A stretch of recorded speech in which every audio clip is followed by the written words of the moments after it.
Баршаларыңызға қайырлы күн. Меруерт асханасының алтын оқырмандары, менің каналыма қош келдіңіздер.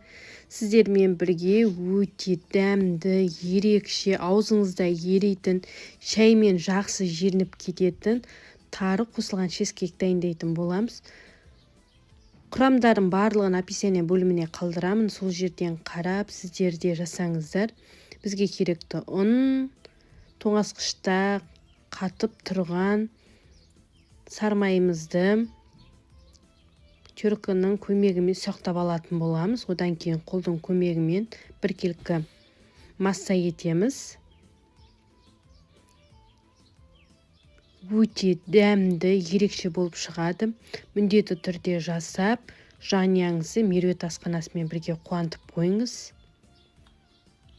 Бізге керекті 2 дана жұмыртқамыз. Осындай таза ыдысымызға саламыз.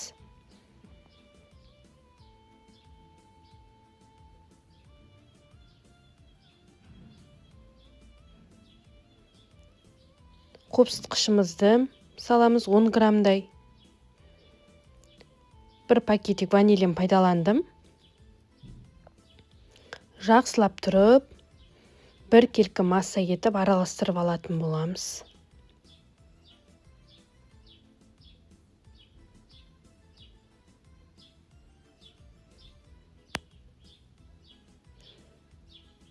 Менің осы чизкейк пирогын бірінші рет жасауым өте дәмді, ерекше болып шықты.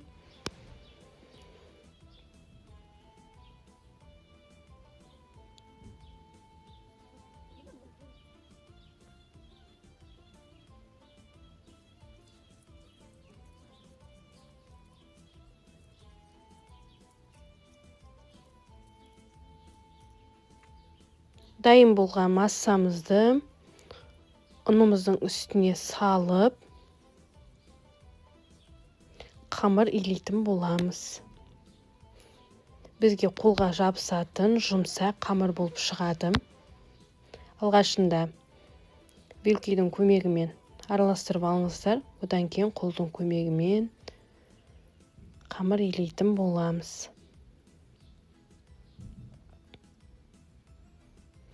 Бір жасағаннан шығатын өте дәмді пирог. Меруерт асханасына тіркелмеген оқырман болсаңыз, тіркеліп, лайк басып, комментария жазып қалдырыңыздар. Менде 24 диаметрлік торттың ыдысы. Осындай жіңішкелеп жайып алыңыздар.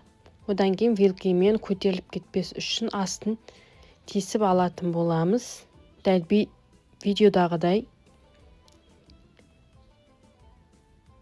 Енді кремін дайындайтын боламыз. Менде творожный сыр, қаймағымыз, сгущенка, қантымызды салып, жақсылап біркелкі масса етеміз. Енді тарымыздың үстіне қайнап тұрған ысы сүтімізді құйып, бетін жауып, 10-15 минутқа демдеуге қоямыз. Тарымыз жұмсарып, әдемі болып ісіп шығады. Міне, біздің массамыз дайын бола келді. Петмолды құйып, жақсылап тұрып, сливкемізді құйып, араластырып алатын боламыз. Одан қойылтылған сүтімізді құямыз. Құрамының грамын барлығын описание бөліміне қалдырамын. Сол жерден қарап, міндетті түрде менің рецептіммен жасап, жанұяңызды қуантып қойыңыз. Бізде біркелкі масса болуы керек. Барлығы араласып, ешқандай қамық болмауы керек. Бір тегіс сұйықтық болып шығады. Осы массамыздың үстіне 2 дана жұмыртқамызды салып, тағы да араластырып алатын боламыз.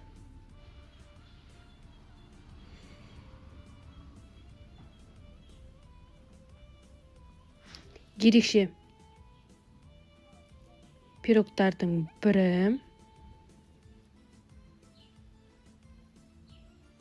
Жолдасыма қатты ұнады. Сіздің де жанұяңызға ұнайтынына сенімдімін. Міне тарымызды салып, енді жақсылап тұрып араластырып аламыз.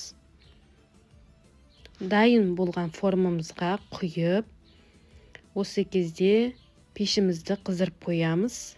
180 градуста 40 минуттай пісіріп алатын боламыз.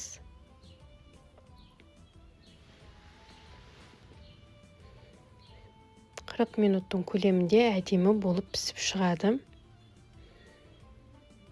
Ортасына ешқандай ауа қалдырмаңыздар, осылай шайқап жіберіңіздер. Міне біздің тары қосылған чизкейгіміз дайын болды. Өте дәмді, аузыңызда салса еритін дәмді пирогымыз дайын болды. Ас болсын. Сәлем достар, бастушыны ең оңай пирогын жасайтын боламыз. Құрамын мен төменге қалдырамын. Тіркеліп, лайк басып, комментарий жазып қалдырыңыздар. Сіздер де менімен бірге жасап көріңіздер, өте дәмді шығады. Және де қонағыңызға ұялмай ұсынатын боласыз.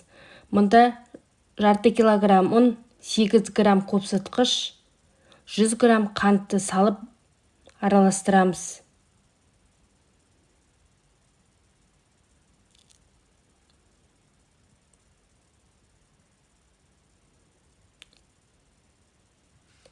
Сары майымызды салып, жақсылап араластыратын боламыз.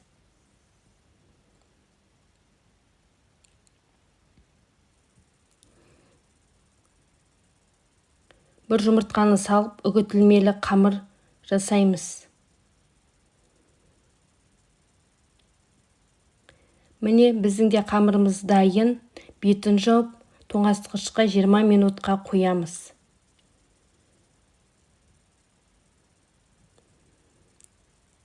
Енді салмасын дайындайтын боламыз. Салмасын өте ұсақтап тураймыз. Сіздерде қосымша сухой фруктілер болса, үстіне салсаңыздар болады. Қамырымыз дайын, енді оқтаудың көмегімен жазып, табамызға орналастырамыз. Грек жаңғағын салып, мейіз салып, өрігін салып, біркелкі етеміз.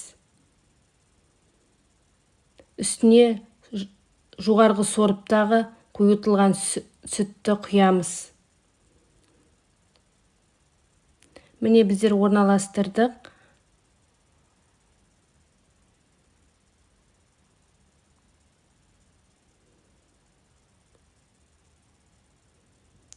Үстіндегі артық қамырды алып тастайтын боламыз.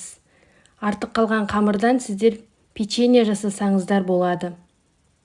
Осы кезде пешімізді 180 градусқа қыздыртып, 35 минуттай пісіріп алатын боламыз. Құрамы өте оңай.